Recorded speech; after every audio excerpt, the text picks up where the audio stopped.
Hello everyone, this is Pankaj Kewat from Bermo Bokaro Jharkhand. और आज की क्लास हम लोग की रहेगी प्राचीन काल में झारखंड की क्या स्थिति थी, किसके अधीन था और क्या क्या अवशेष यहाँ मिले गए हैं। तो चलिए चलते हैं प्राचीन काल में झारखंड।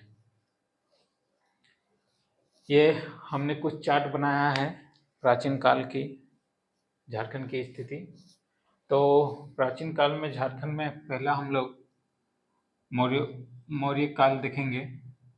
मौर्य काल कहते हैं कि भारत 16 जनपदों में डिवाइड हुआ था, जिसमें कि एक जनपद आता है मगध और उसी के राजा चंद्रगुप्त मौर्य थे। तो मौर्य काल में झारखंड के अवशेष या झारखंड के बारे में देखेंगे, जो कि 322 ईसा पूर्व से 187 ईसा पूर्व तक चलती है।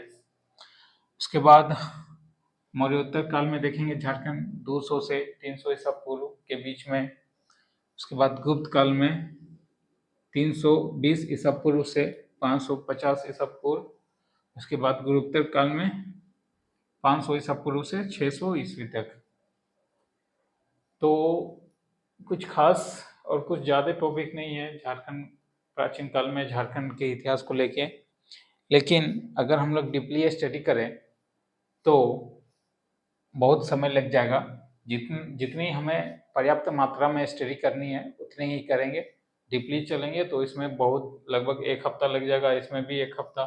और इसमें गुप्ताओं काल में तो ये तो बहुत लंबा राजाओं की लिस्ट है, इन लोग को पढ़ते पढ़ते समय हमारा व्यस्त चला जाएगा। इसलिए हम लोग टू दी पॉइंट जितने ही हम लोग का सिलेबस है झारखंड को लेके उतना ही कवर करेंगे। तो ये मौर्य काल के संस्थापक चंद्रगुप्त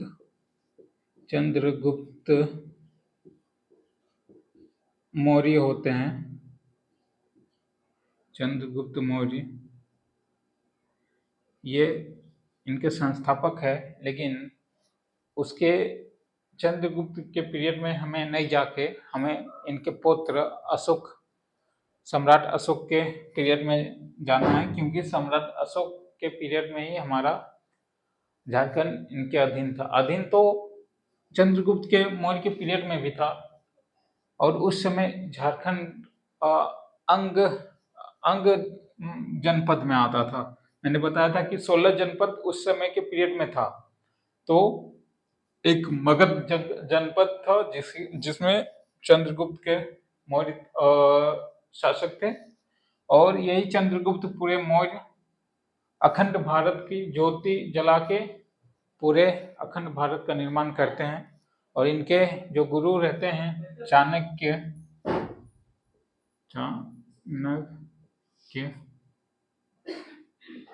इन्हीं के मार्गदर्शन से चंद्रगुप्त मौर्य अखंड भारत का निर्माण करते हैं। तो इसमें हमें उतनी डीप नहीं जाना है, हमें चंद्रगुप्त मौर्य के पौत्र अशोक पौत्र यानी कि पोता सम्राट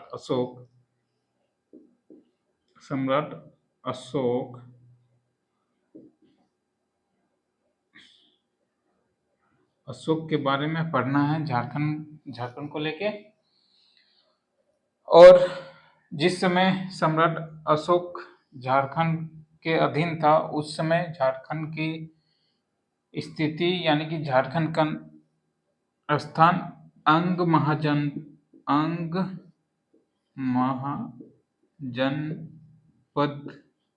के अधीन आता था। अंग महाजनपद के अधीन आता था झारखंड, जो कि झारखंड के बंगाल, उड़ीसा, छत्तीसगढ़ ये सब अंग महाजनपद में आते थे। ठीक, तो ये सम्राट अशोक हो गया। सेम चीज, यही चीज इनके दरमियान में क्या क्या हुआ, क्या अवशेष मिले गए हैं, क्या पाए गए हैं झारखंड में, वो देखेंगे। फिर गुप्त काल देखेंगे, फिर गुप्त उत्तर काल देखेंगे। ये गुप्त काल को स्वर्ण काल भी कहा जाता है। वो इसलिए क्योंकि स्वर्ण काल उस समय से ही गुप्त काल से ही कहा जाता है। अर्थात हम लोग अभी के भाषा में सोने की चिड़िया जो बोलते हैं, वो इसी काल को ही सोने की चिड़िया बोला गया है।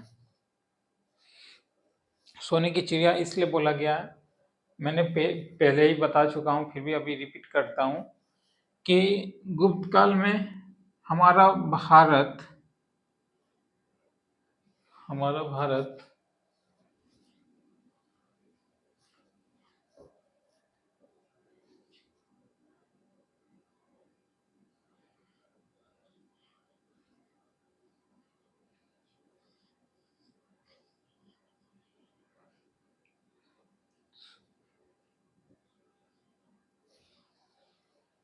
सपोज दैट ये हमारा भारत है, और ये यहाँ से पाकिस्तान, फिर अफगानिस्तान, ईरान, इराक, और ये पूरी मध्य एशिया तक भारत है, और इधर हमारा तिब्बत होते हुए इधर चीन है, और नीचे हमारा श्रीलंका से लेके यहाँ इंडोनेशिया तक फैला हुआ है। इंडोनेशिया तो कहा जाता है कि वैसे तो हमारा बिजनेस रिलेशनशिप बहुत प्राचीन काल से ही माना गया है, और इस समय में गुप्त काल के समय में ही ये इतिहास, आई मीन कहने को मतलब स्वर्ण काल इसलिए कहा गया है क्योंकि ये उस समय का पीरियड, यहाँ से सारे जो मुख्य मार्ग होते थे वो भारत की ओर से ही जाते थे, चाइना भी होके यहाँ सिल्क मार्ग रूट से ही जाते थे। तो इस समय गुप्त काल में, चूंकि चंद्रगुप्त मौर्य ने हमारा एरिया तक्षशिला से लेके पूरा ईरान, इराक, यानी कि आज तक का जो अफगानिस्तान है, वहां तक अपने साम्राज्य का बढ़ावा किया था। तो ये जो सिल्क रोड होता है और इधर मध्य एशिया से होते हुए ये सारे भारत के अधीन से ही होते जाते थे। फॉर एग्जाम्पल, अगर मैं एक रोड का निर्माण करता हूँ अपने राज्य से दूसरे राज्य को जोड़ने के लिए, तो उस रोड से जो जितने भी लोग आवागमन होते हैं, तो उन सबों पे मैं कर लगाऊंगा ही। जाहिर सी बात है कि रोड का निर्माण मैंने किया तो हम लोग कर लेंगे, और वो रोड इतनी अच्छी हो गई कि बहुत बड़ी संख्या में आगमन होने लगा। जैसे आज के टाइम पे आप टोल गेट देख सकते हैं।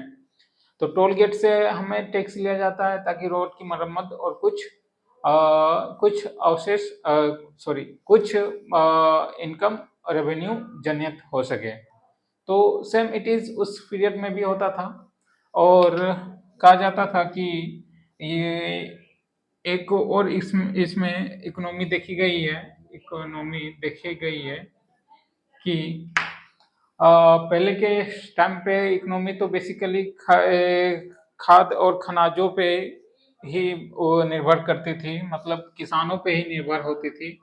किसान जब फसल उगाते थे, फसल तो फसल से उनको मार्केट में छोड़ा गया, बाजार में देखा गया, बाजार ले जाने के बाद उन्होंने कुछ मुद्रा कमाए, मुद्रा से उन्हें टैक्स मिला, यहाँ से भी टैक्स मिला, बाजार से भी टैक्स मिला।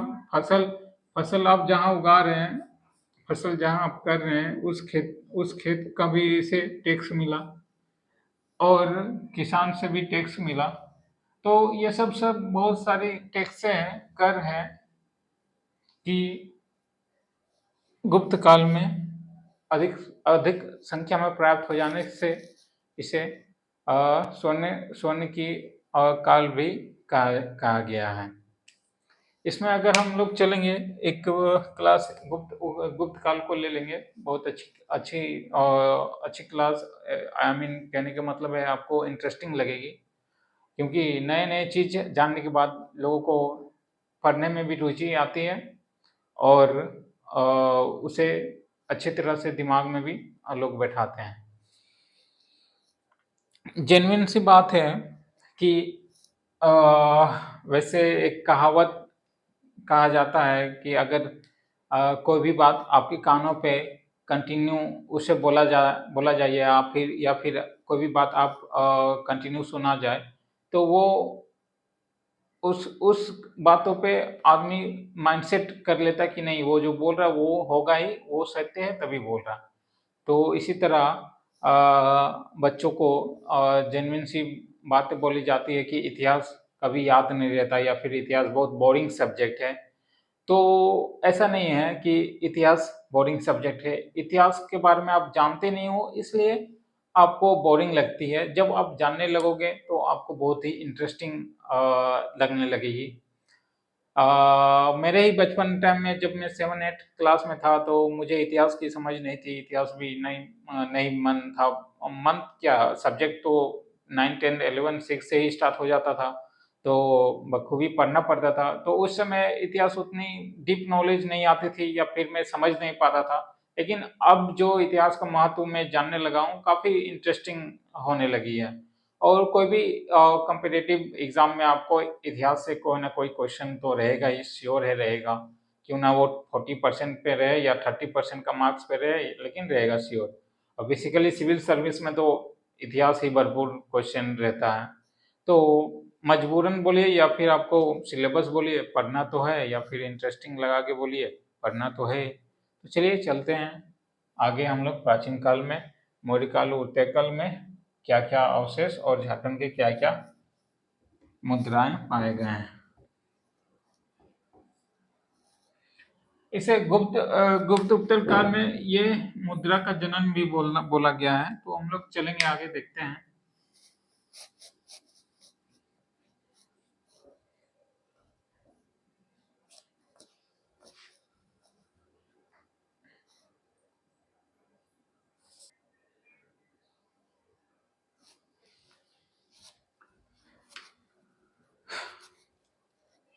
तो पहला टॉपिक हम लोग मौर्य काल का देखेंगे कि झारखंड को, या फिर झारखंड में क्या स्थिति थी या क्या अवशेष मिले हैं। और इसकी जानकारी हमें कौटिल्य के अर्थशास्त्र में मिलती है कि झारखंड में क्या-क्या देखा गया है। तो कौटिल्य अपने अर्थशास्त्र में कहता है, कौटिल्य यानी कि चाणक्य अपने अर्थशास्त्र में कहते हैं, पहला कि ये जो झारखंड प्रदेश था, ये मुख्य मार्ग था भारत को दक्षिण भारत की ओर जोड़ते हुए का जो रास्ता था, ये मुख्य मार्ग था। दक्षिण भारत से जाने और का रास्ता जो था, ये झारखंड उस समय आता था रास्ते के में। तो सपोज दैट, ये मैं आपको डिस्कशन कर देता हूँ कि मगध का लोकेशन दिखा देता हूँ मैप में, कि मगध ऑन द स्पॉट उस समय कहाँ था। तो ये हमारा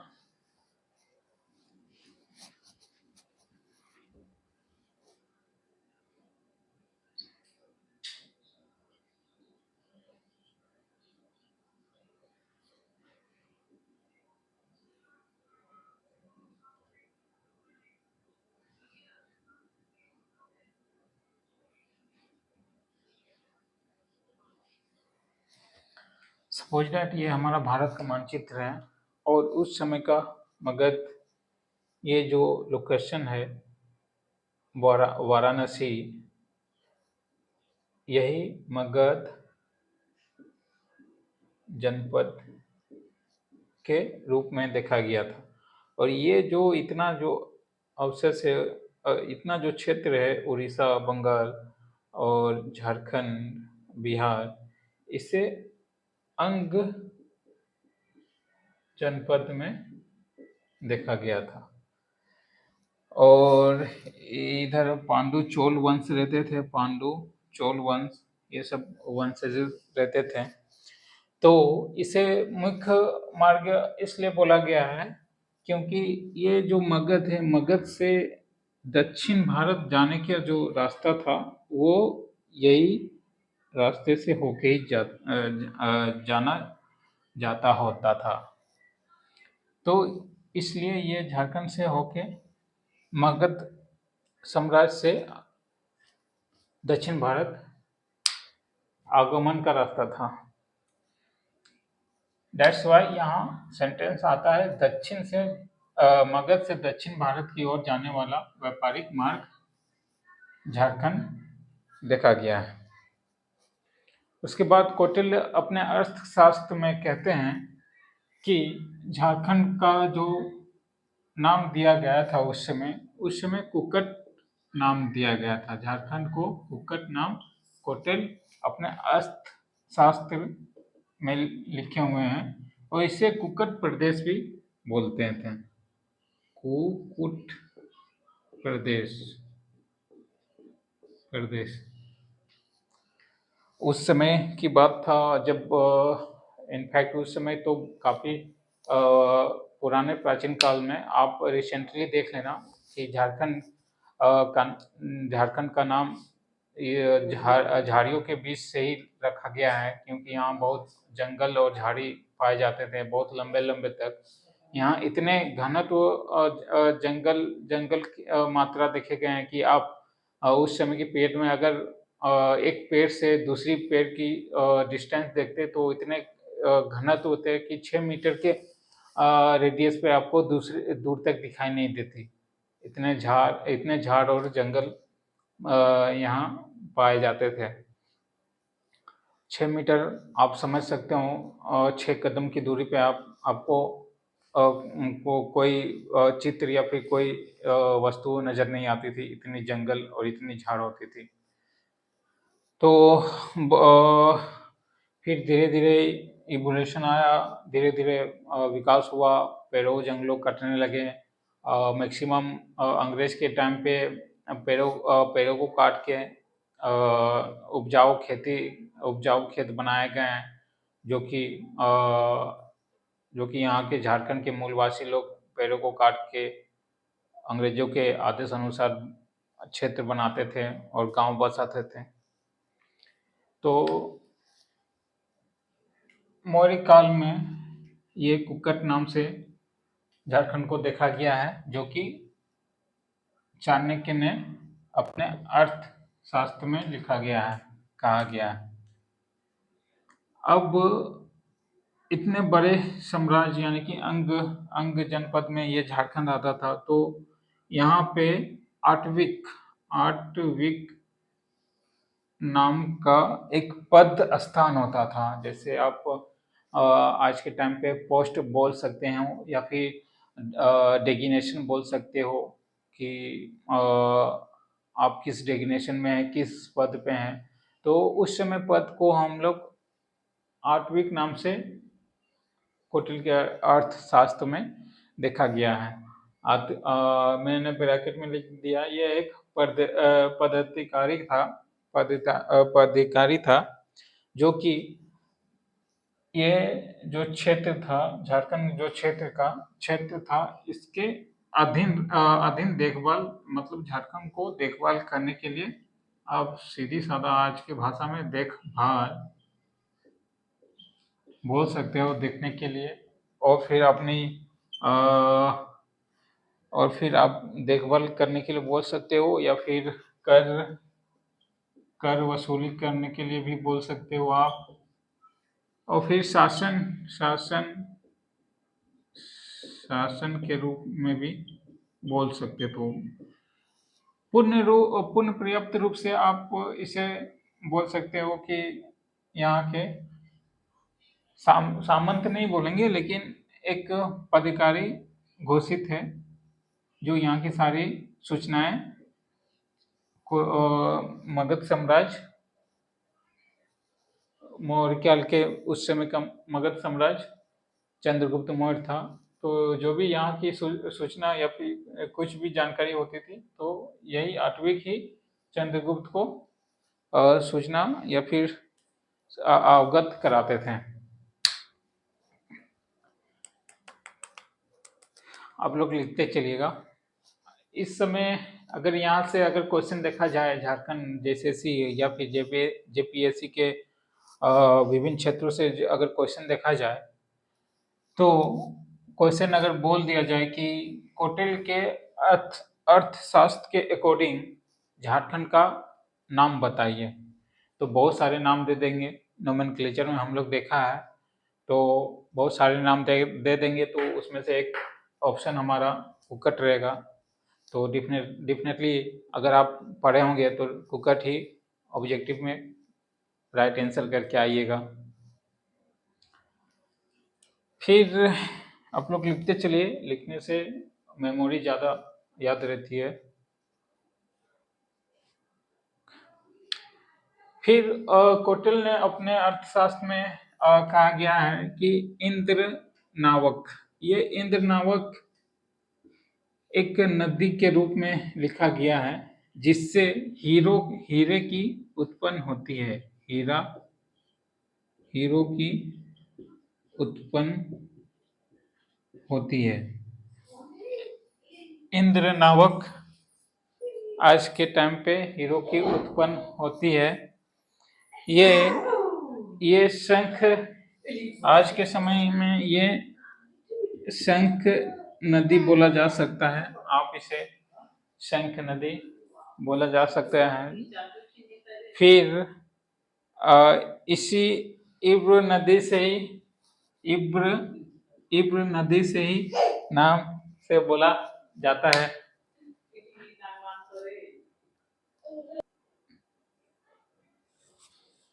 तो उस समय ये जो इंद्र नावक का उल्लेख आता है कौटिल्य के अर्थशास्त्र में। तो ये इंद्र नावक नदी को बोला गया था, जिसमें हीरो की उत्पन्न होती है। कौटिल्य अपने अर्थशास्त्र में कहते हैं कि झारखंड आटविक इंद्र नावक में एक नदी है जिसमें हीरो की उत्पन्न होती है। और आज के टाइम पे इस नदी को हम लोग इब्र और शंख नदी के रूप में बोल सकते हैं। इब्र और शंख नदी के रूप में आज के टाइम पे बोल सकते हैं। तो क्वेश्चन अगर आता है कि अर्थशास्त्र में, कौटिल्य के अर्थशास्त्र में कौन सी नदी की उल्लेख आया है जिसमें हीरो की उत्पन्न बताई गई है, तो इंद्र नावक नदी की उल्लेख है, और वर्तमान में इसे इब्र या शंख नदी बोला गया है। एक चौथा पॉइंट आता है हाथी। ये हाथी कौटिल्य के अर्थशास्त्र में झारखंड में उल्लेख आता है। ये हाथी कहने का मतलब, यहाँ हाथी झारखंड में बहुत सारे हाथी पर्याप्त मात्रा में मिलते हैं और काफी घने जंगलों में रहते हैं, तो इसलिए इन्होंने हाथी का उल्लेख किया गया है। और ये भी बताया गया है कि युद्ध के दरमियान यहाँ झारखंड से हाथी मंगवाए जाते थे। एक मिनट।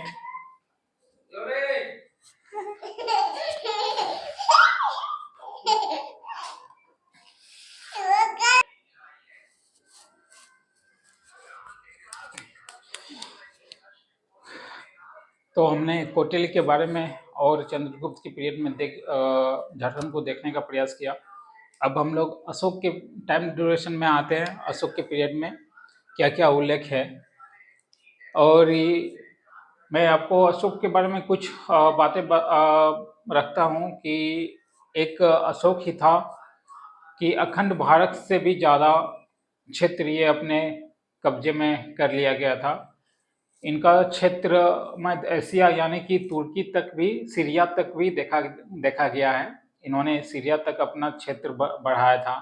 इतना ये पर्सनालिटी मैन था, इसे हमेशा याद किया जाता है। अशोक सम्राट इनका नाम भी इसलिए पड़ा गया था कि इनकी बहुत विशाल सेनाएं थी, और मगध के रूप में ही सेनाओं का बहुत विशाल देखा गया है, विशाल रूप में देखा गया है। और इससे आप झारखंड के अंतर्गत में, उस समय झारखंड भी अंग का ही प्रदेश था, अंग महाजनपद का प्रदेश था। कहा जाता है कि ये अशोक ही फर्स्ट ऑफ ऑल अपनी शिलालेख का जो सिलसिला चलते आया है, अशोक के ही पीरियड से शिलालेखों का उत्पन्न हुआ है। यानी कि शिला में अपनी जो वास्तविक या फिर व्यक्तिगत विचारें या फिर जो भी राजाओं की अपनी उपलब्धियां होती थी वो शिलालेख में ही हो लिखवाते थे। और ये अशोक के ही काल से स्टार्टिंग होता है। यानी कि अशोक ने ही शिलालेखों पे लिखावट जो भी होता है लिखावट करने का प्रथम श्रेय जाता है सम्राट अशोक को। और अशोक के बारे में वैसे तो झारखंड में उतनी डीप स्टडी नहीं करना है, 3-4 पॉइंट ही है देखा गया है कि पहला पॉइंट ये 13वें शिलालेख के अंतर्गत ये लिखता है, या फिर 13वें शिलालेख में ये झारखंड का जिक्र करता है, जिसमें कि झारखंड को ये आठवीं नाम से पुकारता है, या फिर आठवा या फिर आठवीं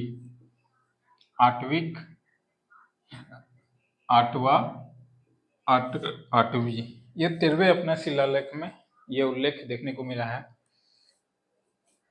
अशोक के टोटल शिलालेख में से 14 शिलालेख थे, 14 शिलालेख। और 14 शिलालेख हर जगह अपने अपने क्षेत्रों में जैसे ही विजय प्राप्त होती थी या फिर कुछ वहाँ के शुभ कार्य या फिर कुछ विशेष कार्य होता था, तो वो अपने महानता के रूप में दर्शाने के रूप में शिलालेख बनवा के लिखवाते थे, जिसमें कि टोटल 14 शिलालेख लिखवाया है। और उसी 13वां शिलालेख में आठवीं राज्य का जो झारखंड राज्य का है प्रदेश, इसी नाम से शिलालेख में देखा गया है। फिर दूसरे शिलालेख की बात करें, एक कलिंग शिलालेख है।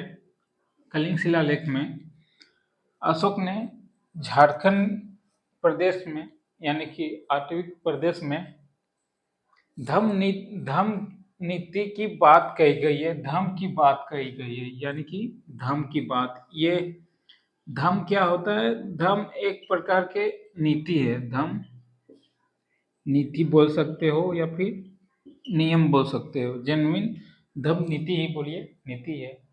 कहा जाता है कि जब ये अशोक पूरी साम्राज्य में अपना वर्चस्व दिखाया, बहुत लोगों की युद्ध है तो युद्ध में लोगों की जान हत्या होते रहती है, तो उसी में कुछ कहानियां ऐसा है कि अशोक एक युद्ध जीतते हैं, उसके बाद ये इतने क्रूर शासक या फिर क्रूर शासक नहीं बोल सकते हैं, वो एक प्रकार के शासक ऐसे थे कि सब इससे डरते थे।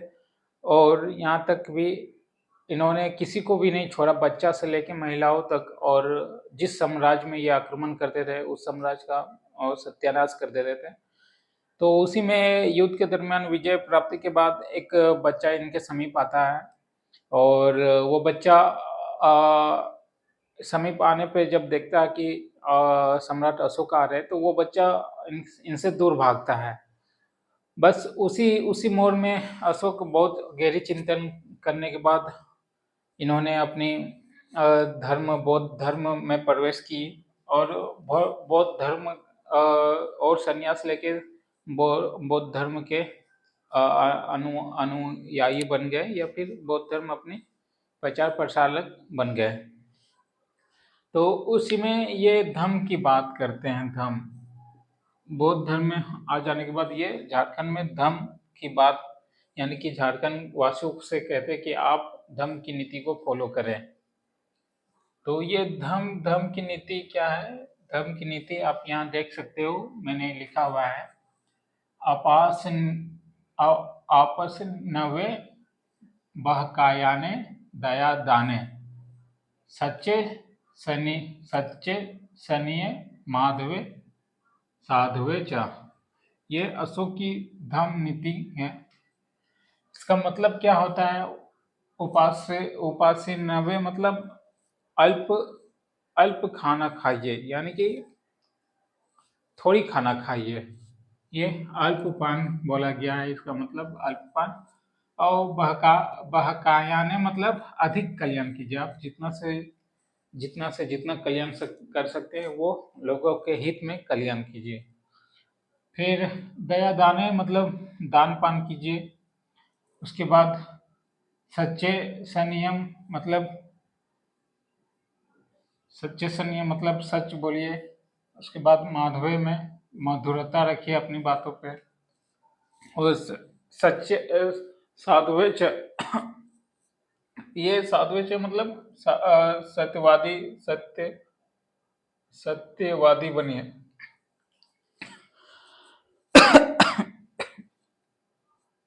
ये अशोक की धम्म नीति है। सच्चिए, ये थोड़ा मीनिंग में इसका भूल रहा हूँ, आप लोग देख लीजिएगा। और साधुवे च सत्यवादी, ये धम्म की नीति है जो कि झारखंड के लोगों को फॉलो करने की बात कलिंग शिलालेख में उल्लेख मिलता है। फिर ये तीसरा पॉइंट आता है रचित। आप एक प्रकार के रचित एक प्रकार के पद बोल सकते हो या फिर अधिकारी बोल सकते हो।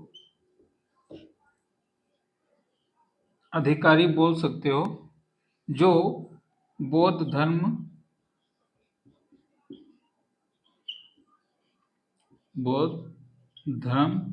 की प्रचार प्रसार करता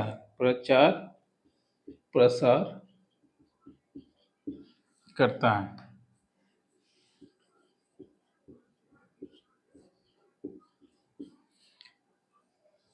ये रचिती बोलते हैं, जो बौद्ध धर्म की प्रचार प्रसार करता है।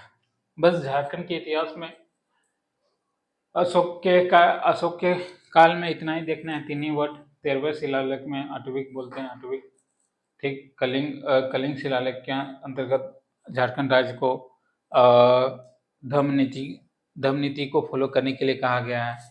फिर रचिती यानी कि अधिकारी एक पद है, रचिती एक पद है जिसमें कि बौद्ध धर्म की प्रचार या प्रसार करने के लिए अपने अधिकारी को अशोक ने डिप्यूट करता है, नियुक्त करता है। तो ये 3 पॉइंट झारखंड से रिलेटेड। और यहाँ तक कि मौर्य काल में इतना ही देखना है। चाणक्य की बात देखना है और चंद्रगुप्त की बात उसी में चाणक्य अर्थशास्त्र में हो गई। और ये सम्राट अशोक चंद्रगुप्त के पोते हैं। पुत्र बोला गया है इसे, पोते के रूप में। इसके बाद सम्राट अशोक से ही इनके 7 स्तंभ बनाए गए हैं बौद्ध धर्म के प्रचार प्रसार के लिए। सम्राट अशोक ने ही 7 स्तंभ बनाए गए हैं, जिसमें कि एक हमारा राष्ट्रीय चिन्ह अशोक स्तंभ बोला गया है। और वो सारनाथ में है। सारनाथ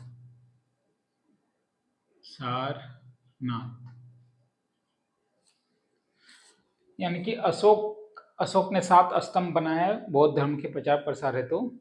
और उसी 7 स्तंभ में एक स्तंभ हमारा राष्ट्रीय चिन्ह के रूप में दर्जा दिया गया है, जो कि 4 शेर चारों दिशा में होते हैं। आपको बताना चाहूंगा, ये सपोज दैट ये शेर है और ये शेर चारों दिशा में चारों तरफ होते हैं। और बेसिकली आप फोटो भी देखे होंगे, तो फोटो आप पुराने टाइम के जो 50 रुपये होते हैं उसमें आप देखिएगा कि अशोक स्तंभ छापा गया है, जो कि तीन शेर दिखाए गए हैं उसमें। हालांकि वो 4 ही शेर है, लेकिन एक फेस से आप एक फ्रंट व्यू से या फिर एक व्यू से आप चारों शेर नहीं देख सकते। आपको ऊपर से देखना होगा या फिर बहुत दूर से देखने से आपको 4 शेर नजर आएंगे, लेकिन बेसिकली वो 4 शेर होते हैं, लेकिन दिखते हैं 3 ही। तो ये स्तंभ अशोक का ही स्तंभ है और ये अभी भी खुली वातावरण में है। और उस समय का जो तत्व या धातु थे, आप बात कर सकते हैं या फिर देख सकते हैं उस समय का धातु खुली खुली अवशेष में, खुली जगहों में पाए जाने के बावजूद भी अभी तक उस स्तंभ में ना तो कुछ डिफेक्टिव थिंग्स देखने को मिला है, ना कोरोजन हुआ है, और ना कुछ तरह का रंगों में उनके डिफेक्ट होने का देखने को मिला है। मतलब उस समय के धातु इतने मजबूत और इतने मजबूत प्लस इतने बढ़िया तरीके से बनाए गए थे कि अभी तक खुले आसमान में रहने के बावजूद भी वो नीट एंड नीट क्लीन है। अगर आज आप कोई भी धातु ओपन, आप समझ लीजिए कोई एक रड ही ले लेते हैं, आयरन रड को आप खुली आसमान में रख दें या फिर खुली जगह पे रख दे तो देखिएगा कुछ दिनों के बाद उस पे जंग लग जाती है। लेकिन आप सोच सकते हो उस समय का अशोक स्तंभ यानी कि प्राचीन काल का अशोक स्तंभ आज भी वैसा ही का वैसा पड़ा हुआ है, वैसा का वैसा ही है, वैसे राष्ट्रीय चिन्ह के प्रतीक में रखा गया है। और ये जो राष्ट्रीय चिन्ह के प्रतीक में है वो सारनाथ में पाए गए हैं। सारनाथ वाराणसी के 10 किलोमीटर, एक मिनट।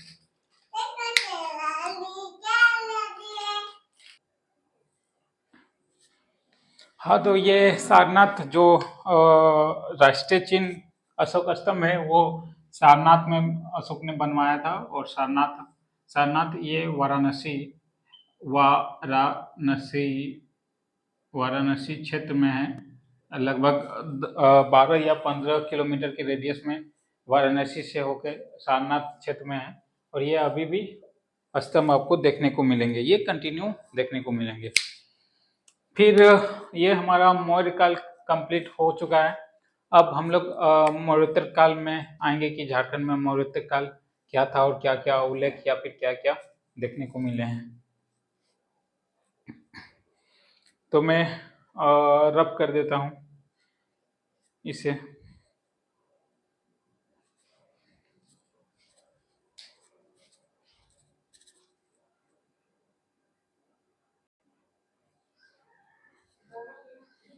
तो मौर्योत्तर काल में झारखंड में कुछ ज़्यादा नहीं, कुछ सिक्के पाए गए हैं जो कि 3 क्षेत्र में हैं।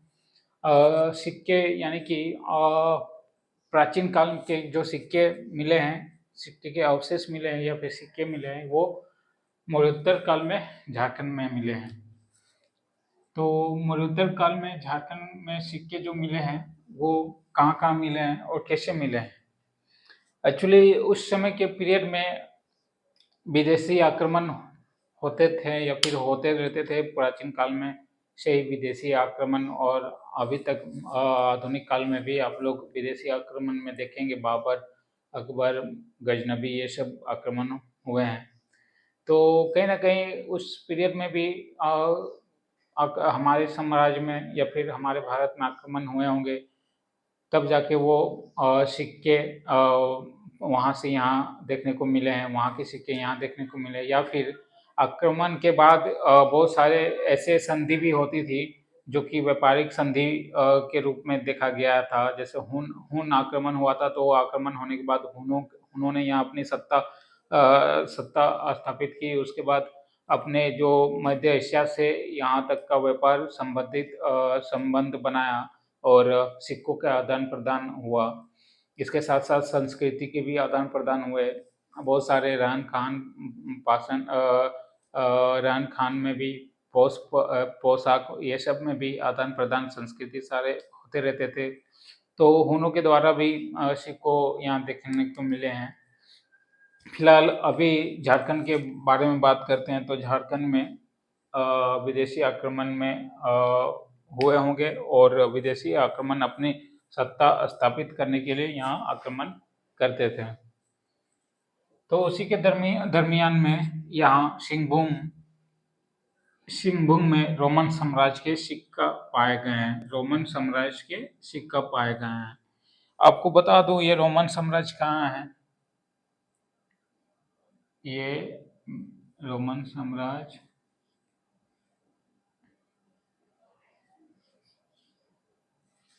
सॉरी मुझे थोड़ा मैप बनाना होगा बढ़िया से।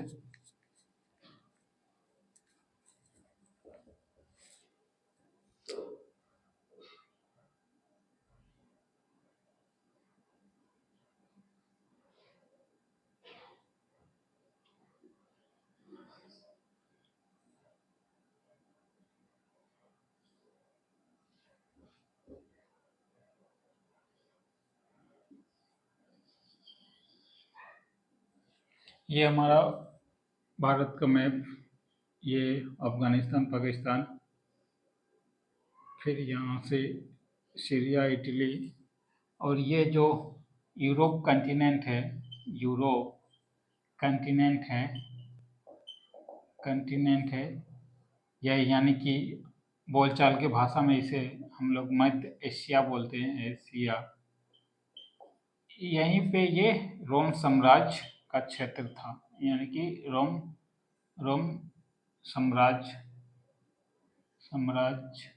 का क्षेत्र था।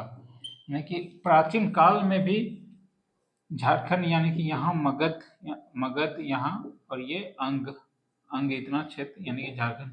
उस समय यूरोप से लोग आक्रमण करते तक्षशिला से होते मगध से अंग प्रदेश, यानी कि झारखंड में प्रवेश किए थे। आक्रमण होते वहाँ के रोम साम्राज्य यहाँ आए थे, और कहीं ना कहीं व्यापारिक संबंध भी बनाए होंगे। आक्रमण किए होंगे तो परमानेंटली यहाँ के लिए नहीं आए होंगे, फिर रिटर्न हुए होंगे। तो रिटर्न में तो यहाँ युद्ध के बाद कोई ना कोई, या तो युद्ध में राजा मारा जाता था, या फिर बहुत सारे राजा संधि कर लेते थे, या फिर उनके अधीन रहने का पर्याप्त प्रचार रखते थे, उनके अधीन रहने का आश्वासन देते थे। सपोज दैट मैं बहुत बड़ा किंग हूँ, आप बहुत बड़ा राजा हैं, और आप विदेशी है, मैं भारत का हूँ, आप आक्रमण किए, और मैं आपसे थोड़ी दुर्लभ राजा हूँ, यानी कि हमारे पास उतनी सेना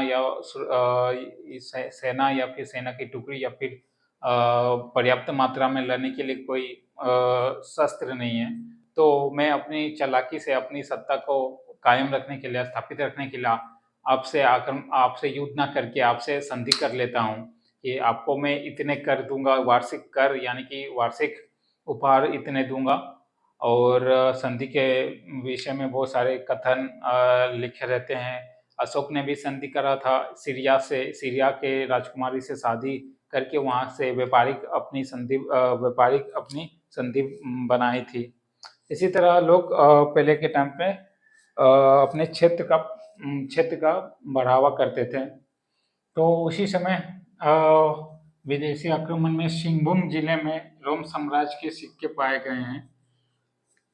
क्वेश्चन ये बनेगा कि रोम साम्राज्य के सिक्के कहाँ पाए गए हैं। तो रोम साम्राज्य के सिक्के सिंहभूम में पाए गए हैं। आपके पास ऑप्शन दे देगा, चाईबासा, रांची, दुमका, सिंहभूम। तो रोम साम्राज्य के सिक्के कहाँ पाए गए हैं। रोम साम्राज्य के सिक्के सिंहभूम में पाए गए हैं। ये 3 पॉइंट ही आपको मरणोत्तर काल में रखना है। रोम साम्राज्य के सिक्के कहाँ पाए गए हैं। रोम साम्राज्य के सिक्के सिंहभूम में पाए गए हैं। फिर दूसरे पॉइंट चाईबासा में आते हैं। चाईबासा में हमें इंडो सिथियन के सिक्के पाए गए हैं। इंडो सिथियन के सिक्के पाए गए हैं। क्वेश्चन आपसे पूछा जाए कि इंडो सिथियन के सिक्के कहाँ पाए गए हैं, तो चाईबासा में पाए गए हैं। और ये जो रांची शहर है, रांची कैपिटल हम लोग का झारखंड का, इसमें कुषाण कालीन सिक्के पाए गए हैं। कुषाण कालीन सिक्के, यानी कि कुषाण कालीन सिक्के, कुषाण वंश में आपके कनिक्स आएंगे। कनिक्स सम्राट राजा कनिक्स, ये भी विदेशी थे। ये इनके सिक्के रांची में पाए गए हैं। कनिक्स इसके ये आपको विदेशी विदेशी आक्रमण में देखने को मिलेंगे कनिक्स। और इसके बारे में तो वैसे हमें पढ़ना नहीं है, तो डेफिनेटली अगर आप विदेशी आक्रमण पढ़ेंगे तो आपको ये कनिक्स नजर आएंगे।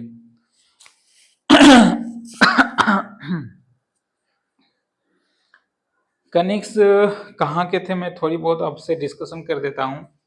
कनिक्स यूनान के ये सम्राट थे, या फिर यूनान आपके आज के टाइम पे यूनान रोम साम्राज्य के अंतर्गत ही आता है। इनके पड़ोसी, इनके क्षेत्र के अंतर्गत ही कहीं यूनान आता है। तो कनिक्स जो थे वो यूनानी जगह के सम्राट यानी कि राजा थे। आप इसे यूनान, आज के यूनान पे अगर बोला जाए तो ये आप तुर्की बोल सकते हो, जो कि रोम साम्राज्य के अंतर्गत के नीचे यहाँ जो है तुर्की, ये आप यूनान बोल सकते हो। यूनान आज के समय में। तो कुषाण कालीन के सिक्के कहाँ मिले गए हैं? रांची में। किनके हैं? कनिष्क के हैं। तो ये हमारा मौर्य काल और मौर्योत्तर काल कंप्लीट हो चुका। अब आगे हम लोग देखेंगे गुप्त काल, और गुप्त काल में प्राचीन इतिहास में झारखंड का राज्य कैसा था, वो गुप्त और गुप्तांतर काल का आगे हम लोग देखेंगे। तो आज की क्लास इतना ओवर करते हैं। नेक्स्ट काल में हम लोग गुप्त काल और गुप्तांतर काल देखेंगे, झारखंड की प्रदेश में क्या मिला है।